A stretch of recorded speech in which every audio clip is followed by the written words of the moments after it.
ಜಾಗತಿಕ ಸಮ್ಮೇಳನದಲ್ಲಿ ಪಾಲ್ಗೊಳ್ಳಲು ಭಾರತದ ಒಂದು ತಂಡ ವಿದೇಶಕ್ಕೆ ತೆರಳಿತು. ಅವರು ಇದ್ದ ಹೋಟೆಲಿನಿಂದ ಕಾರ್ಯಕ್ರಮದ ಸ್ಥಳಕ್ಕೆ ವಾಹನದಲ್ಲಿ ಹೋಗಬೇಕಾಗಿತ್ತು. ಕಾರ್ಯಕ್ರಮ ಮುಗಿದ ನಂತರ ಎಲ್ಲರೂ ಹೋಟೆಲಿಗೆ ಹಿಂದಿರುಗಿದರು.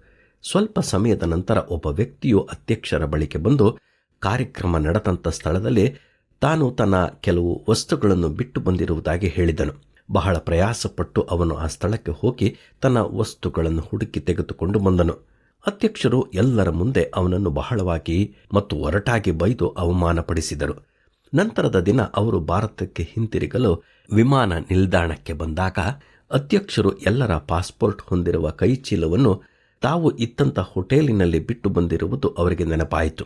ಕಳೆದ ದಿನ ತಾನು ಆ ವ್ಯಕ್ತಿಗೆ ಮಾತನಾಡಿರುವ ಎಲ್ಲ ಮಾತುಗಳು ಅವರ ಕಿವಿಯಲ್ಲಿ ಪ್ರತಿಧ್ವನಿಸಿತು.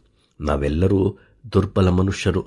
ತಿಳಿದೋ ತಿಳಿಯದೋ ನಮ್ಮಿಂದ ಅನೇಕ ತಪ್ಪುಗಳಾಗುತ್ತದೆ. ಇತರರು ತಪ್ಪು ಮಾಡಿದಾಗ ನಾವು ಅವರಿಗೆ ಅವಮಾನಿಸದೆ ನೋಯಿಸದೆ ಆ ತಪ್ಪಿನಿಂದ ಹೊರಬರಲು ಸಹಾಯಿಸಬೇಕು. ಒಬ್ಬರ ಮೇಲೊಬ್ಬರು ಕರುಣೆಯುಳ್ಳವರಾಗಿರಿ. ಕರುಣೆ ತೋರಿಸುವವನಿಗೆ ನ್ಯಾಯ ತೀರ್ಪಿನಲ್ಲಿ ಕರುಣೆ ದೊರೆಯುವುದೆಂದು ಬೈಬಲ್ ಹೇಳುತ್ತದೆ.